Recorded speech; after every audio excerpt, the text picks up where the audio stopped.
sejam bem-vindos ao Decodificando Infâncias. Hoje nós estamos aqui com duas convidadas muito especiais.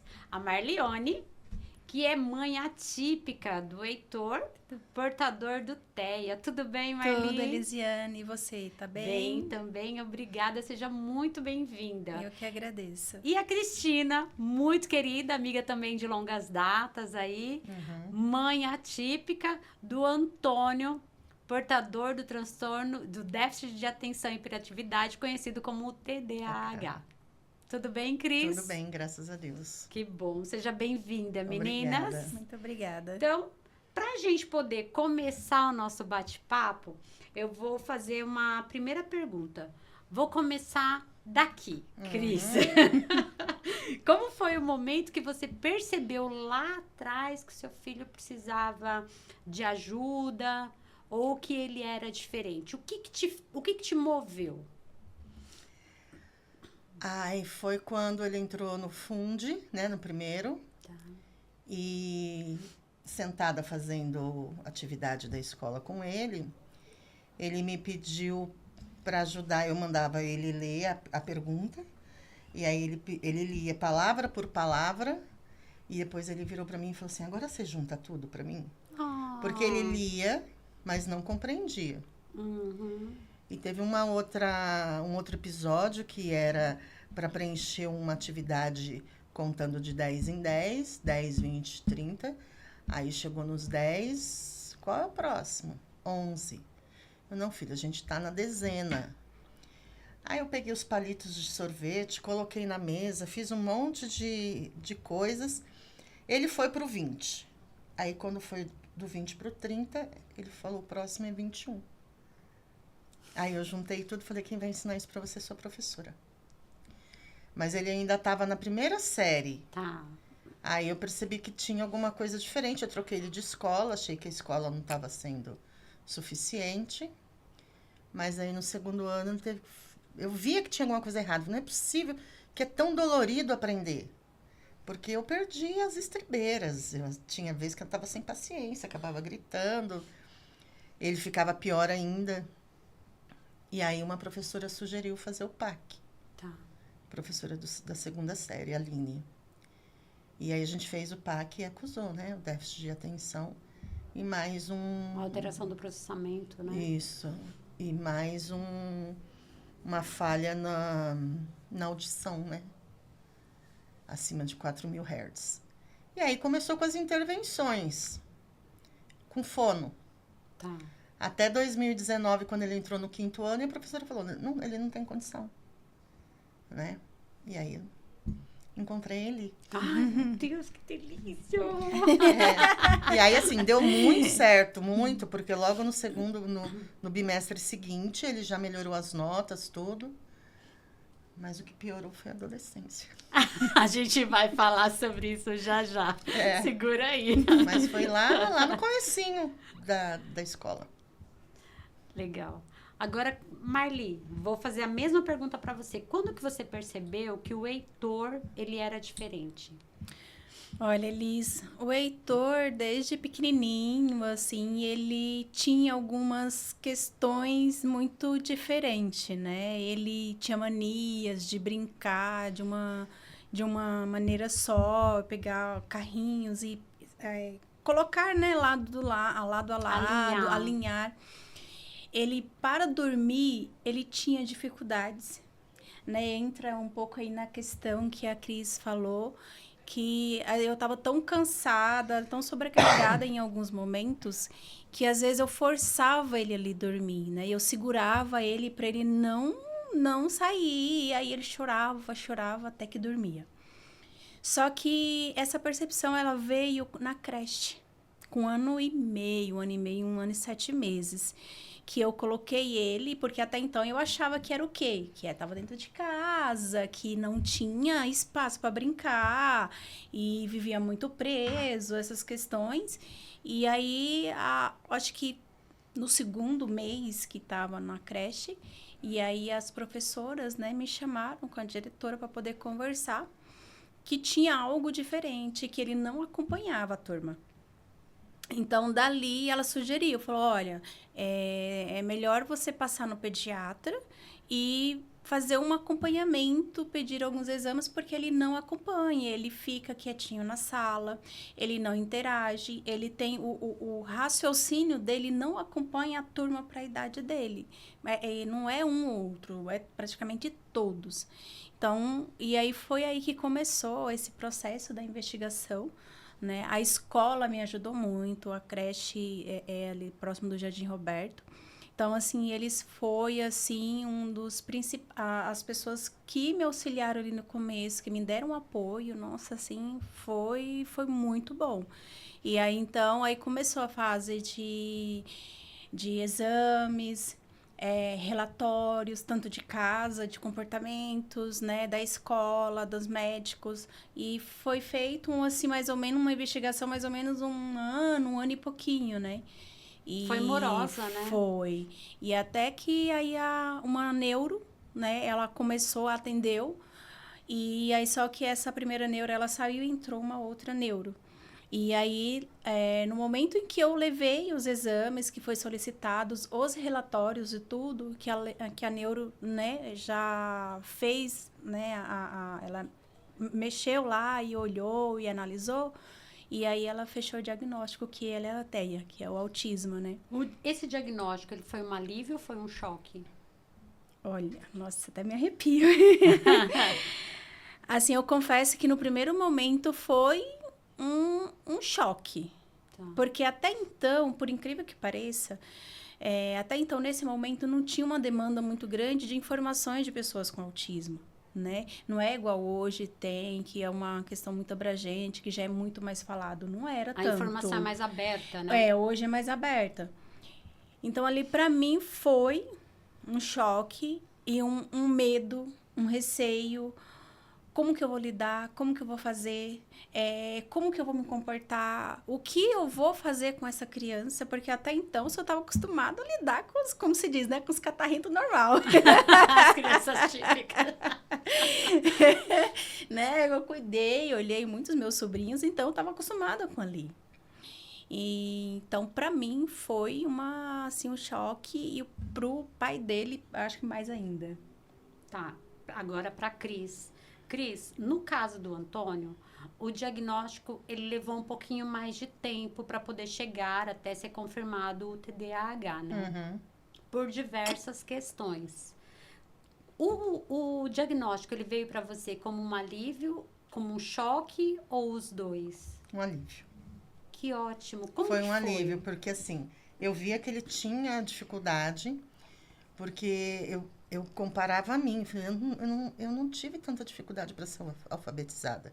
Aliás, eu não tive dificuldade na escola. Como que para ele dói tanto? Porque doía aquilo.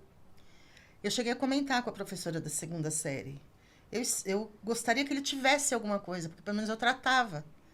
Do que ficar pensando que ele não gostava de estudar, que ele era preguiçoso, que ele... Entendeu? E aí, quando veio o resultado do PAC, falei, bom, agora a gente vai direcionar, né? Só que era assim, a escola, o Bela, era uma escola pequena, com poucos alunos, então, né, aconchegou ele e ele foi indo, até chegar no Fundo 2, na quinta série, que daí o negócio começava a ficar mais sério. Trocas E ela de pediu uma professores. avaliação, né? Tá. Porque a escola nunca me encaminhou para avaliação. O PAC foi feito, ela teve o apoio da escola, eu nessa parte não. O PAC foi feito porque uma professora me sugeriu, não foi a pedido. Porque essa professora falava, via que eu vivia buscando informação. Todo mundo na escola me conhecia. Eu ia toda semana, olha, ele está com dificuldade disso, olha isso, olha isso. Ela chegou uma vez me mostrar um caderno de um amiguinho para mostrar, olha, tá vendo? Esse daqui não sabe escrever. O Antônio ainda escreve. Sabe? Tipo, para me consolar. Mas eu falei, isso não é normal. Até que o PAC eu fiz, eu procurei um pediatra. E ela também não conhecia, mas me encaminhou, eu fui para fono e fiz. Tá. Então, Quando chegou no 5º ano, que ele teve uma professora psicopedagoga, eu fui conversar com ela, porque eu ia conversar com as professoras antes de começar as aulas. Aí eu fui conversar com ela, ela falou assim, mãe, espera começar as aulas, a gente conversa. Sem brincadeira, com 19 dias que tinha começado as aulas, ela me chamou. Que legal. Ele não tem condição de fazer aqui, o 5º ano. Aí, fui pro Leverage. Ah, que lindo. Fui pro Leverage e no 2º bimestre ele tirou o primeiro 10 dele.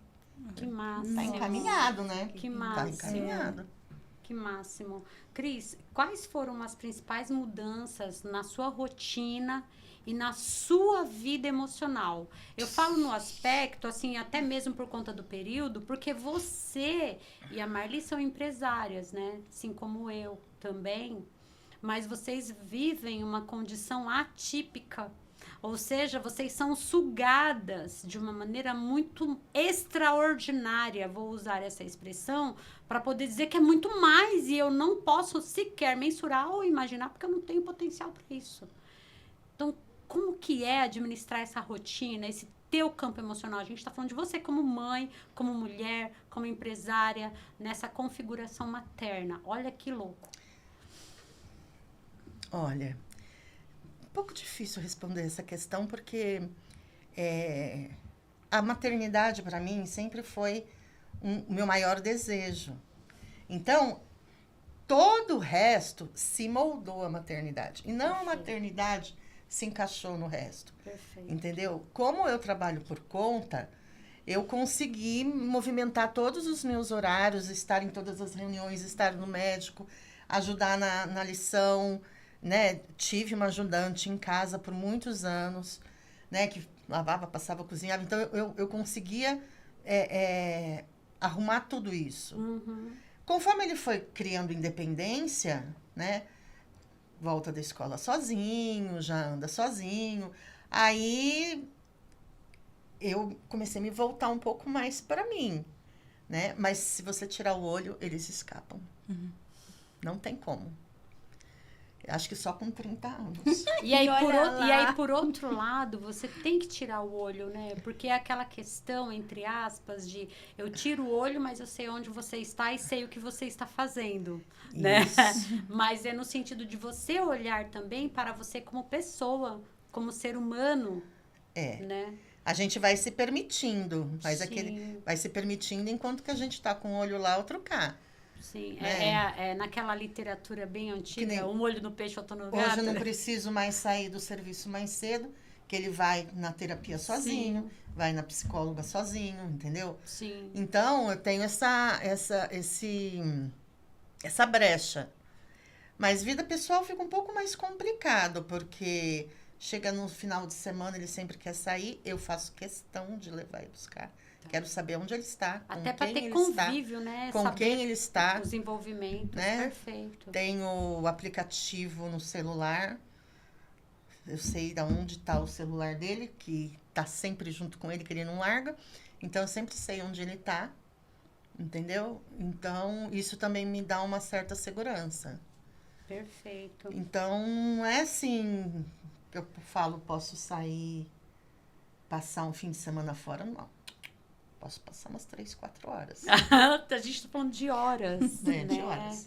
Então, quer dizer assim, de um modo geral, até como na condição de mulher, se você me permitir essa fala, é uma forma de nulidade, né? Você se anula, Sim. né? Como mulher, para Sim. poder suprir essa condição materna, para Sim. suprir essa condição profissional, para suprir essa condição familiar. Sim, mas eu não me queixo disso. Legal. Legal. Não me queixo. É um Pra estado mim, de escolha, né? Isso, Consciente. para mim, isso Bacana. é consciente. Bacana. Entendeu? Sim. Eu acho que o que eu quero é criar um ser humano decente, honesto e capaz. Entendeu? E ele é. Ele é, graças a Deus. Sim, ele é. É, Fantástico. mas ainda precisa ser adulto. Ah, mas essa fase, Cris, é chamada de adolescência. É. Né? E adolescência e TDAH eu vi que não combina. Só piora.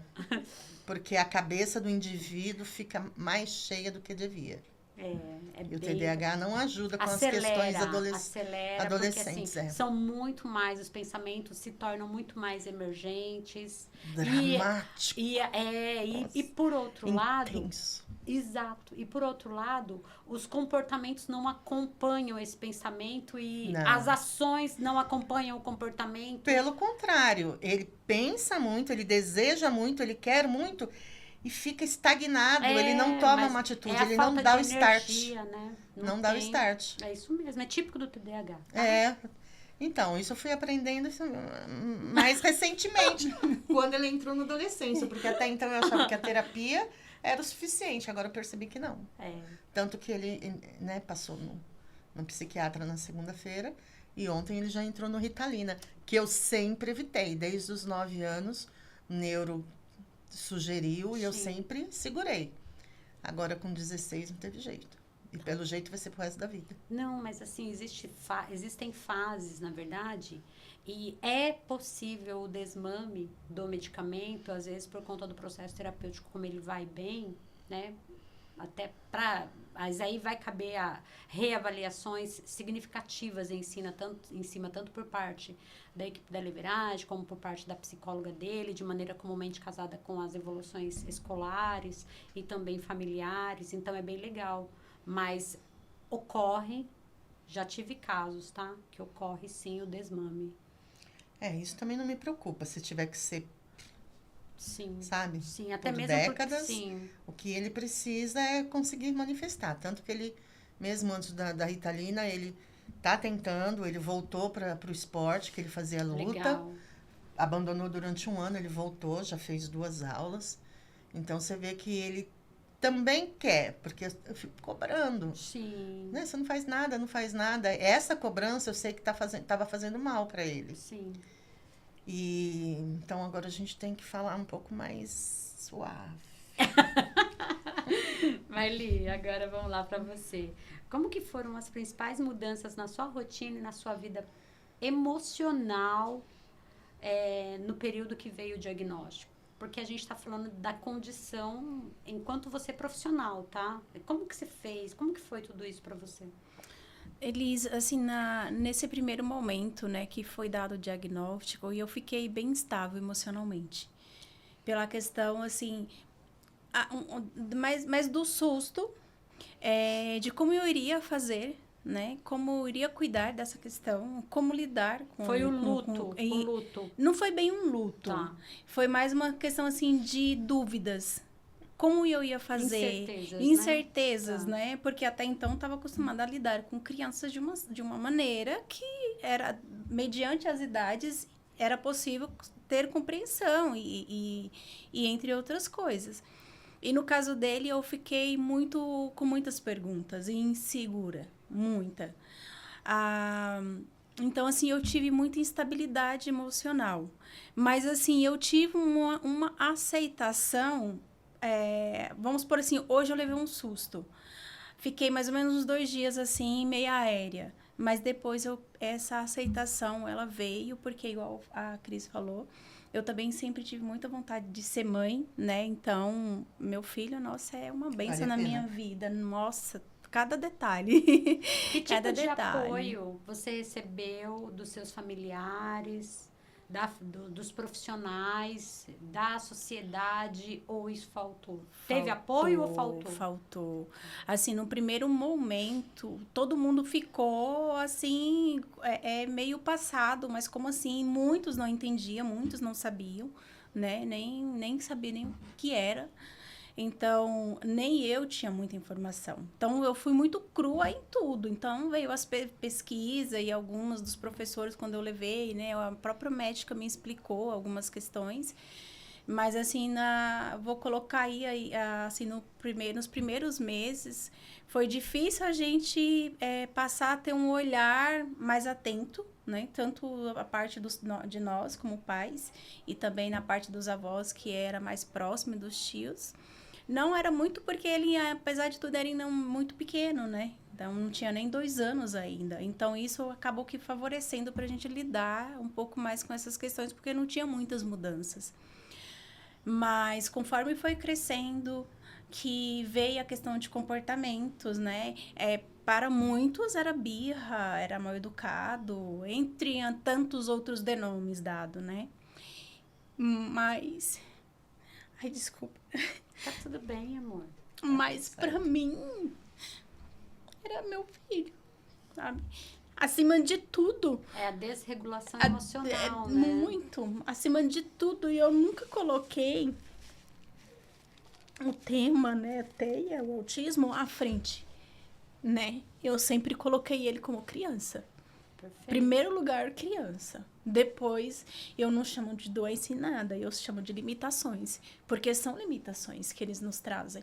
E lidar com essas limitações e entender é muito difícil, né?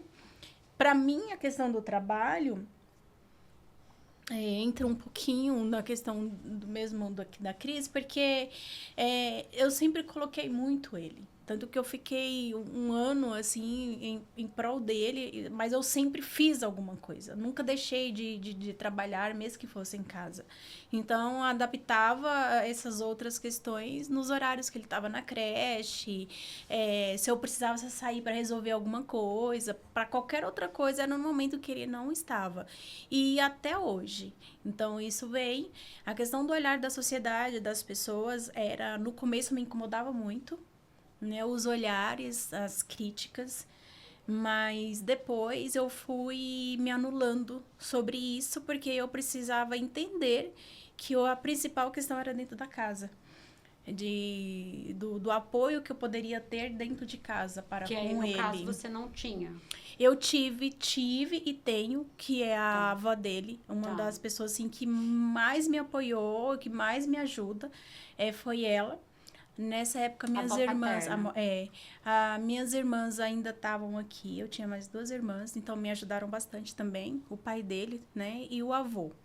Assim, os outros tios também, mas não era tanto, né? Mas em questão de suporte mesmo, de apoio, até hoje, o suporte muito grande da avó dele.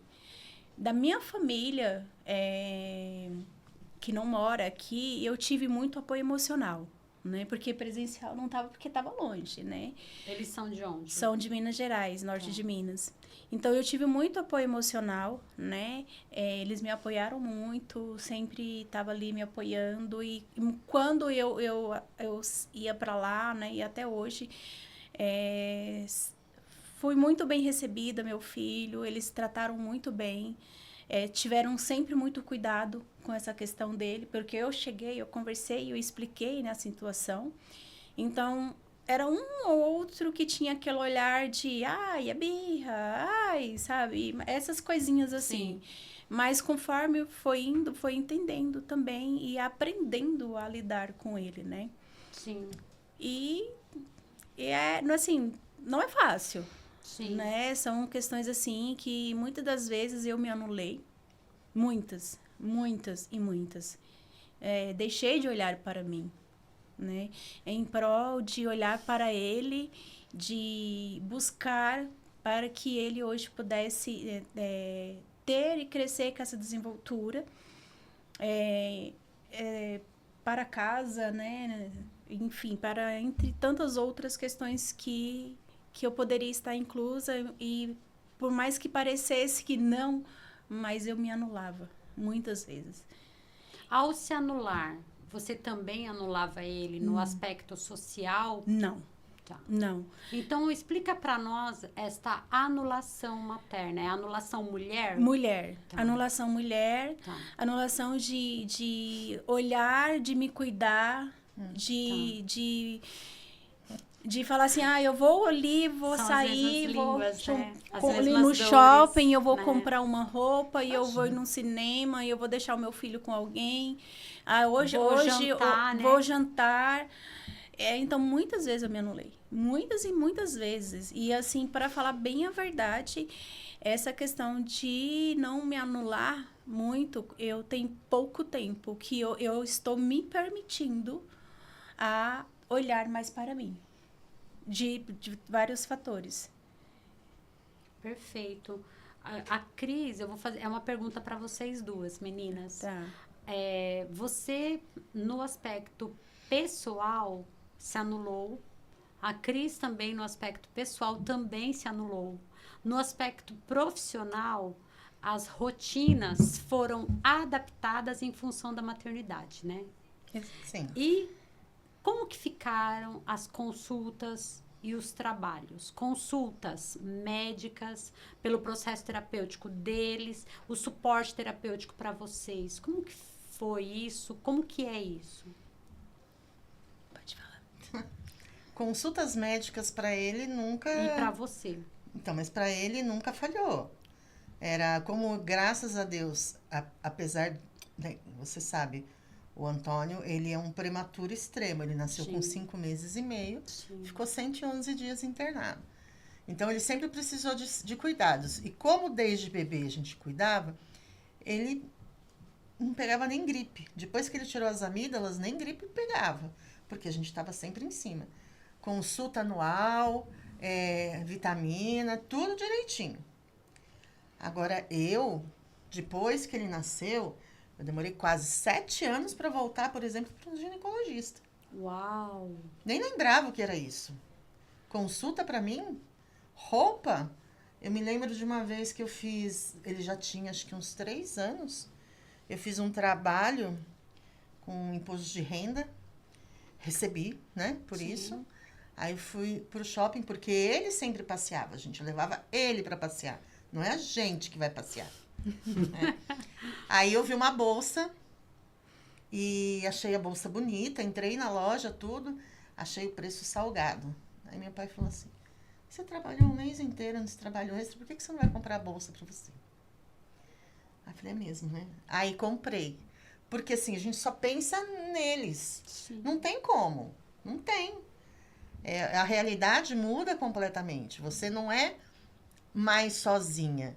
Sozinha que eu digo assim, porque quando você é uma pessoa, Que você não tem não é filho, porque você né? é esposa, não é porque você é filha, não é porque você é irmã, não é porque você é empresária, que você é alguma coisa. Você passa a ser quando você é mãe. É verdade. Porque quando é isso sentido, né? isso não tem como você abrir mão. Sim. Você pode faltar no serviço, você pode ficar 2 meses sem falar com um irmão, você pode separar, como o meu caso, eu já sou divorciada, mas você não passa meia hora sem ser mãe. Não tem como. Ai, que linda. Mas não né? tem. Que linda, gente. Aquilo é para sempre. Sim, é verdade. É a única coisa que a Sim. gente faz na vida que é para sempre. Perfeito. Então, anular, normal. Conviver com os desafios. Faz parte. Sim, e as implicações. Marli. Você pode fazer a pergunta de novo? Claro, claro. Como que você organiza a sua vida entre as terapias, entre consultas médicas e trabalho? Mas entenda que terapia envolve você, tá? Tá. Consulta médica envolve você. Então, assim, nesse ponto, eu nunca deixei de ir por tanto tempo. Porque eu sou uma pessoa, assim, que O que apesar... é tanto tempo? assim, mais de 1 ano e meio, mais de 2 anos. Tá. Nunca deixei. Porque o que eu sempre tenho essa preocupação? Se eu não ficar bem, como que eu vou cuidar dele? Porque a minha preocupação é essa. Se eu ficar doente, quem vai cuidar dele? Como vai? Porque assim, eu posso ter a avó ou o pai, que eles podem me ajudar. Mas é nas horas que realmente eu estou precisando. Mas aquela questão da responsabilidade, aquela questão do compromisso, de levar nas terapias, de levar nas consultas, de fazer qualquer coisa, sou eu. Então, nessa questão de ir nos médicos, fazer as terapias, era sempre nos intervalos que ele estava na escola. Tá. Então, era sempre qualquer coisa que eu vou marcar para mim ou para trabalhar, né, que independente de qual seja, eu sempre fazia nos horários que ele estava em aula. E aí tem essa questão de como é que fala, gente?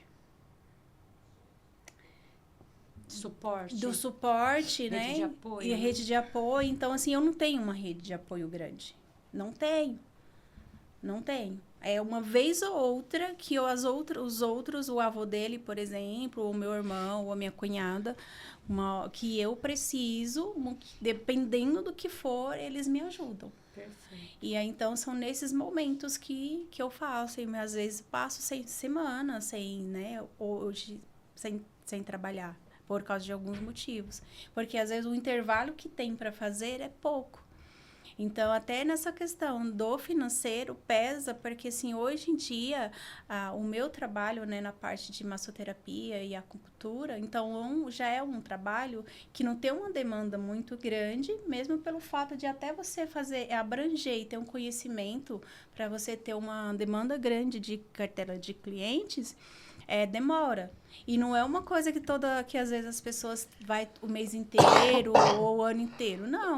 Foi lá, tratou das questões que precisava ser tratada, das queixas, por exemplo, de dores, a pessoa vai embora e não tem um retorno assim tão de imediato. Perfeito. E aí entra muitas questões, né, desse ponto. E falando na parte de profissional, que é a carreira mesmo, né? Você já pensou em desistir da sua carreira? Não. Dessa não. Porque Dessa não, então já existiu alguma anterior? Muitas. muitas. Eu trabalhei em muitos outros lugares, em diversas áreas, né? Mas nessa área, né, voltado para a saúde, que eu vejo como a área da saúde, é a minha paixão. Eu amo estar ali, né, fazendo atendimento. Então, uma das coisas que eu falo que é a minha terapia, né? Legal. E essa questão de ter os atendimentos em relação a não só médico de rotina, eu tive, sim, desde quando ele foi diagnosticado, estava no processo, eu já estava passando por momentos bem difíceis, e aí eu consegui ser atendida pelo SUS, né, na parte de psicologia, eu fazia em grupo, então me ajudou bastante. Aí eu tive que parar e por um tempo eu tive que retornar de novo por sempre estar ali com muitas questões. Então eu voltei, fiz um bom tempo acompanhamento. Uma pessoa, ela me ajudou muito mesmo, passar por muitas questões. Perfeito. E é isso. Cris, em algum momento você já pensou em desistir da sua carreira? Por causa do problema do Antônio? Sim. Não. Perfeito. Eu penso em diminuir o meu ritmo, eu tenho vontade, né, de diminuir o ritmo para fazer outras coisas, mas não por causa dele. Perfeito. Então, assim, não foi o diagnóstico? Não. Que veio para tirar a dinâmica de vocês, mas veio para implementar a dinâmica, Isso. né? Oferecer uma nova visão. Para vocês, meninas, como que vocês lidam com o sentimento de culpa ou de sobrecarga? Nossa, complicado. Muito complicado. Porque, assim, a culpa, ela vem por vários fatores, né? Então, tem dias falando da gente como mulher, como mãe, como ser tudo em relação à mulher, já é um fato que já muitas das vezes pesa. Emocionalmente, fisicamente, por N fatores. E, às vezes, tem momentos que a gente, mesmo sabendo da condição deles, a gente se estressa. A gente sai fora da casinha, como se diz. E, acima de tudo, mesmo que eles tenham as condições, mas eles sabem o que é certo, o que é errado, eles sabem, né, se está desrespeitando, se não está. E temos que olhar para isso. Então, colocar isso em primeiro lugar. E respirar fundo e entender que está em momento de crise, está fazendo birra, está sendo desrespeituoso ou não. Então, muitas das vezes a gente não consegue ver essa questão porque a gente também está num nível elevadíssimo de estresse, de desgastes. Né, e aí, por alguma questão qualquer que acontece, e aí a gente acaba que... eu vou falar por mim, né? Eu tô falando a gente, mas vou falar por mim, então eu tenho que colocar eu. Então, muitas vezes eu acabo me exaltando.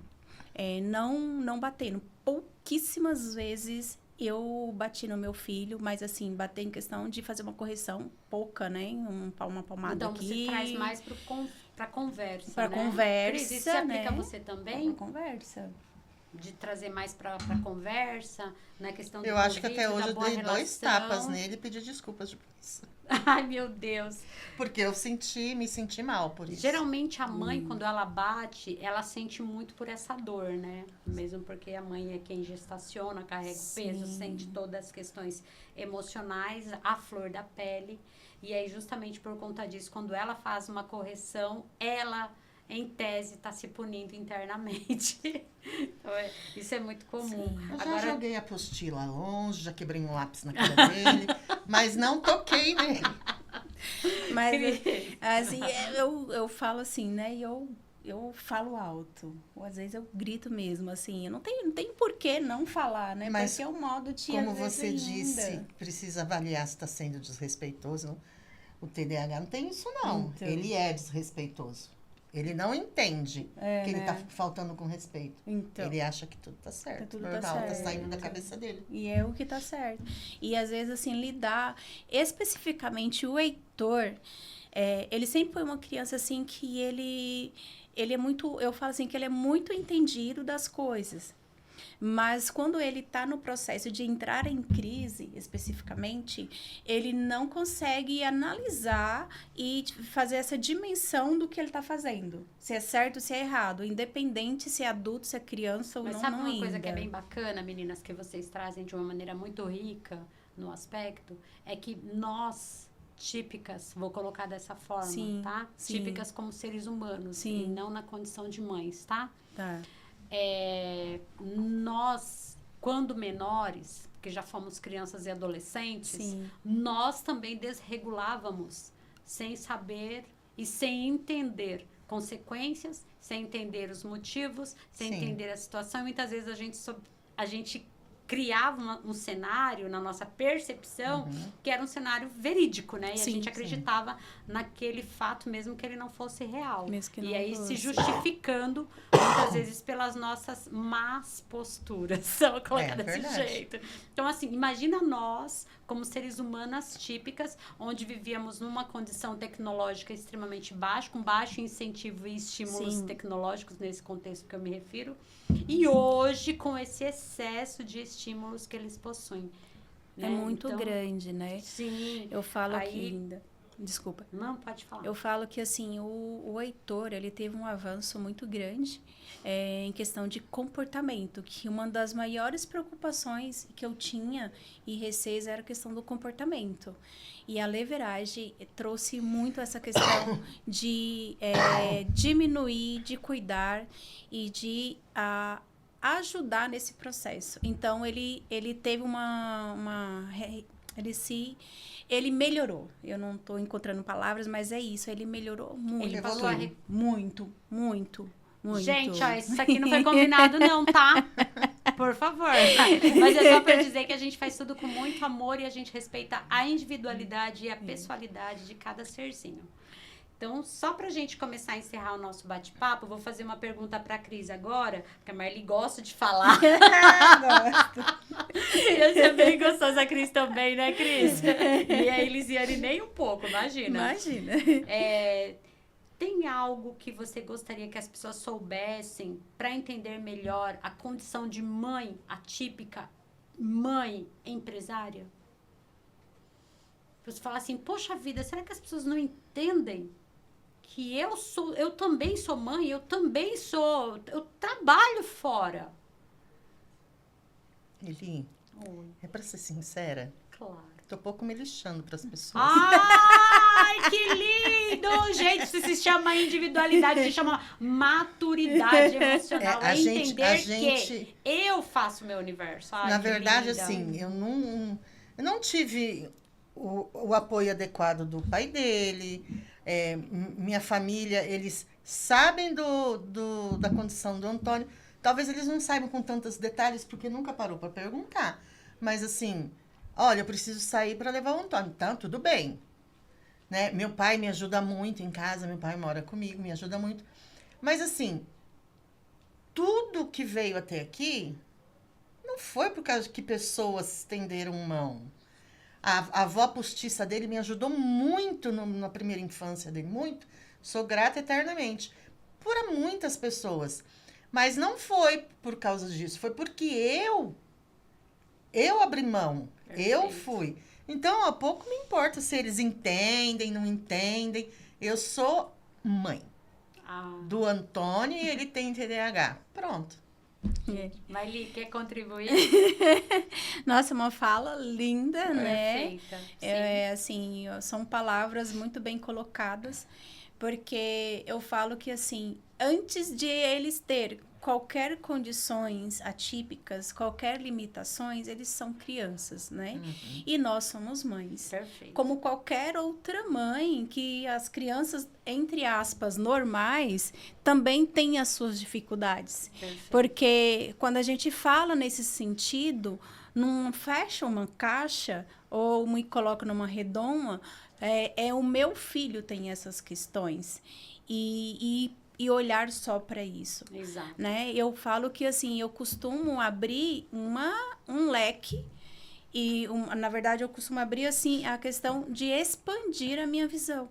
Porque eu tenho que olhar como um todo o que está ao redor deles para compreender e direcionar o melhor possível. Perfeito. Assim, o que mais me importa? As pessoas que têm a convivência no dia a dia. Tá. Agora, as demais, como disse a Cris, que não tem essa convivência, que não tem o conhecimento de fato do que é a opinião deles, ou a questão do modo que eles falam ou criticam, e eu procuro anular, como eu já disse, para poder, até mesmo para o meu lado, principalmente emocional, para que eu possa ter uma visão e esteja estruturada. Porque essa é a questão. Se eu cair, como meu filho vai fazer? Legal. Não é tem bem isso, mais, né? É bem isso. Mas só um parênteses que ela estava falando sobre crianças, né, que são normais. Eu não sei quantos anos tem o seu, mas 10 anos. O meu tem 16. Mas quando você abre a porta da sua casa, a porta do seu trabalho, a porta da sua vida, para a vida social dele, para os amigos que começam a frequentar, a sair, a passear, você percebe que todos têm problemas. Sim. Problemas que o seu não tem. Exatamente. Sim.